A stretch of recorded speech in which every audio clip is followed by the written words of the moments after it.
देख दीपा, ये वाली ब्रेसलेट कितनी प्यारी है, ये तेरी कलाई में बहुत जचेगी। हाँ अच्छी है माँ, लेकिन ये मेरे से ज्यादा दीदी के ऊपर जचेगी, और वैसे भी मुझे तो आपने कितना कुछ दिला ही दिया है, तो ये वाली मैं दीदी के लिए ले लेती हूँ। बस ले ली उसके लिए, उसके जैसे काले रंग पर कुछ अच्छा नहीं लगता है। अगर तुझे ये लेनी है तो ले, वरना चल यहाँ से। हाँ माँ, मुझे इसे लेना है, लेकिन अपने लिए नहीं, दीदी के लिए। अगर आपको मुझे दीदी के लिए नहीं दिलवानी है तो मत दिलवाओ, मैं इसे अपने पैसों से उनके लिए खरीद लूंगी। दीपा की बात सुनकर सरला के तन बदन में आग लग गई। सरला की दो बेटियां थी, एक दूध की तरह सफेद थी तो दूसरी कोयले की जैसी काली, जिसकी वजह से सरला खुद भी उनके बीच में भेदभाव करती थी, लेकिन दोनों बहनों में बहुत ज्यादा प्यार था। वो एक दूसरे का रंग रूप नहीं देखती थी। आज भी दीपा बाजार से रोशनी के लिए अपने पैसों से शॉपिंग करके लौटी, और रोशनी को ये महसूस भी नहीं हुआ कि उसकी माँ उसके लिए कुछ नहीं लाई थी। दीदी, कैसी लगी आपको ये ब्रेसलेट? बहुत सुंदर है माँ, शुक्रिया। चलो अब खाना खा लो, देरी हो रही है। रोशनी को खुश देखकर दीपा भी काफी खुश थी। ऐसे ही दोनों बहनों ने खुशी खुशी खाना खाया और एक साथ वो दोनों आकर सो गई। ऐसे ही दोनों बहनों की जिंदगी चल रही थी और अब दोनों ही बहनों की शादी होने वाली थी। उनका रिश्ता एक ही घर में छोटे बड़े भाइयों से तय हो चुका था। अरे वाह दीपा, देख हमारी तो क्या किस्मत है, ससुराल में भी हम दोनों एक साथ ही होंगे। सही कहा दीदी, बस हमारे रिश्ते बदल जाएंगे। हम अपने मायके में बहनें हैं, वहां जाकर देवरानी और जेठानी बन जाएंगे। सही कहा। दोनों बहनें साथ साथ विदा होने से काफी खुश थीं। खुशी खुशी उनका अपने मायके में समय गुजरा और वो दिन भी आ गया जब दोनों ही बहनों के हाथ पीले हुए और खूब धूमधाम से उनकी शादी हुई। दोनों बहनों ने अपनी माँ से विदा ली और वो दोनों ही ससुराल आ गई। ससुराल में पहला दिन तो मेहमानदारी में ही निकल गया।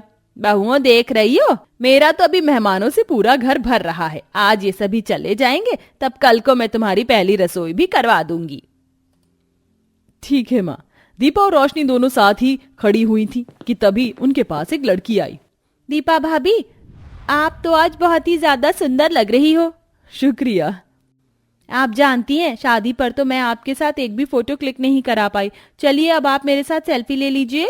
दीपा के साथ वो लड़की सेल्फी लेकर चली गई। वहीं पर रोशनी भी थी, लेकिन उसने उसके ऊपर ध्यान नहीं दिया और ना ही उसकी किसी ने तारीफ की। लेकिन रोशनी ने ये नजरअंदाज कर दिया। ऐसे ही कुछ देर बाद, अरे बहू, तू भी ना, कहाँ जा रही है? जी वो मैं तो बस, हम तेरी बुआ सास और ताई सास जी का परिवार हैं। देख ये मेरी बहू है और ये मेरी बेटी। आजा कुछ देर हमसे भी बात कर ले। दीपा को उसकी बुआ सास जी के और ताई सास जी के परिवार ने घेर लिया। शुरू में तो दीपा घबराई, लेकिन फिर उनसे बातें करते हुए उसका मन लगने लगा। सभी उसकी बहुत तारीफ कर रहे थे। दीपा अपने ससुराल के पहले दिन ही सभी की मन पसंदीदा बहू बन चुकी थी। तो वहीं दूसरी तरफ ये सारा मंजर बेचारी रोशनी खड़ी हुई देख रही थी। कुछ इस तरह से दोनों बहुओं का पहला दिन गुजरा। उसी दिन सभी मेहमान चले गए और आज दोनों ही बहनों की अपने ससुराल में दूसरा दिन था। रोशनी सो रही थी कि तभी जोर जोर से शरद के चिल्लाने से उसकी आंख खुल गई।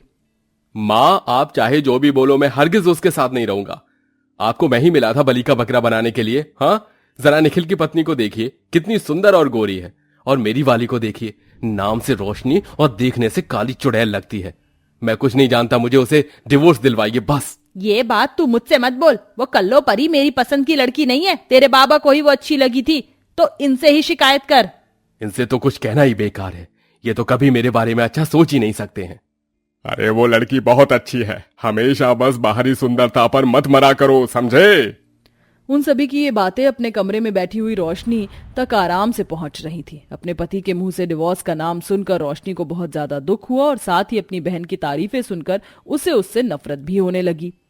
जब देखो बस रंग रंग रंग, कोई भी इस रंग की वजह से मुझसे प्यार नहीं करता, और इसकी सबसे बड़ी वजह मेरी गोरी बहन।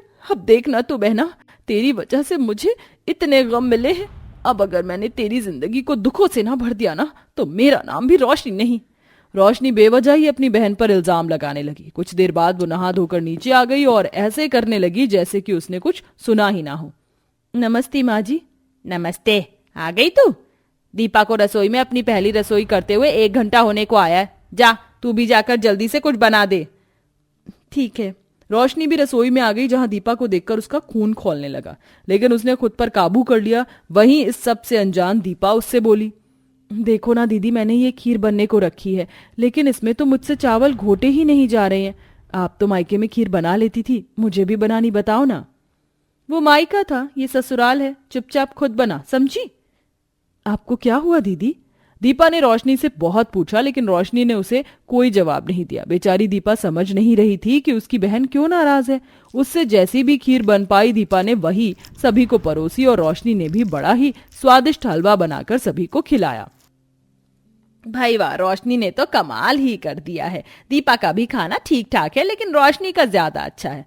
अपनी तारीफ सुनकर रोशनी खुश हुई। ऐसे ही शाम के वक्त जब दोनों बहनें बैठी हुई थीं, दीदी आज हमारा ससुराल में दूसरा दिन था, आपके तो खाने की कितनी तारीफ हुई, आपको अच्छा लगा होगा ना। हाँ, लेकिन अगर मेरे साथ यहाँ तू ना होती तो मुझे और भी ज्यादा अच्छा लगता।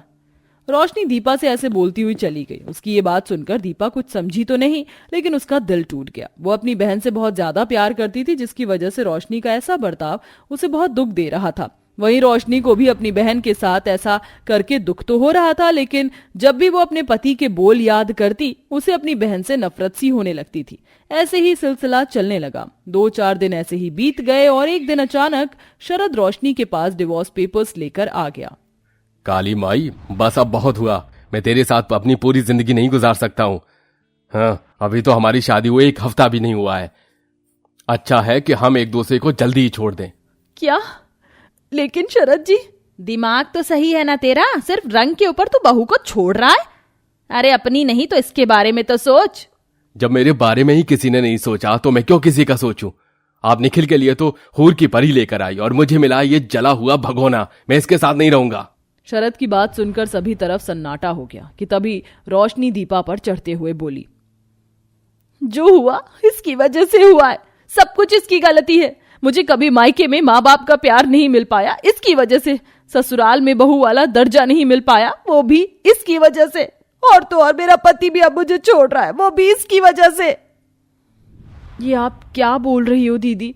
मैंने क्या किया है? मैंने तो हमेशा आपके बारे में अच्छा ही सोचा, लेकिन अगर आपको ऐसा लगता है कि मैं आपके रास्ते का काटा हूं तो ठीक है, मैं ही आपकी जिंदगी से चली जाऊंगी। ऐसे बोलकर दीपा ने वहीं फलों में लगी हुई छुरी को उठा लिया कि तभी उसका पति निखिल सही समय पर घर पहुंच गया और उसने दीपा को खुद को नुकसान पहुंचाने से रोक लिया। सभी की सांसें अटक चुकी थी, लेकिन दीपा को कोई चोट नहीं आई। क्या कर रही थी? पागल हो गई हो दीपा? हाँ, पागल हो गई हूँ मैं। मेरी बहन जिससे मैं पूरी दुनिया में सबसे ज्यादा प्यार करती थी, अब वही मेरी अपनी नहीं रही। निखिल जी अब वही मुझसे नफरत करती है, वो सब कुछ भूल चुकी है। ऐसे बोलकर दीपा जोर जोर से रोने लगी। अपनी बहन की सिसकियों की आवाज रोशनी के भी दिल पर असर कर रही थी और उसे अपने मायके में बिताया हुआ एक एक पल याद आने लगा। अब रोशनी को अपनी गलती का एहसास हो रहा था, लेकिन वो कुछ नहीं बोली। वहीं इतने ड्रामे के बाद शरद को भी उसकी मां ने खूब डांटा। अब शरद डिवोर्स देना तो दूर, उसके बारे में सोचना भी नहीं चाहता था। धीरे धीरे दोनों बहनों में पड़ी हुई दरार कम हुई और अब धीरे धीरे शरद को भी अपनी पत्नी अच्छी लगने लगी थी और सभी अब रोशनी को भी अपनाने लगे थे, जिसकी वजह से अब रोशनी दीपा से भी नहीं जलती थी और सब कुछ ठीक हो चुका था।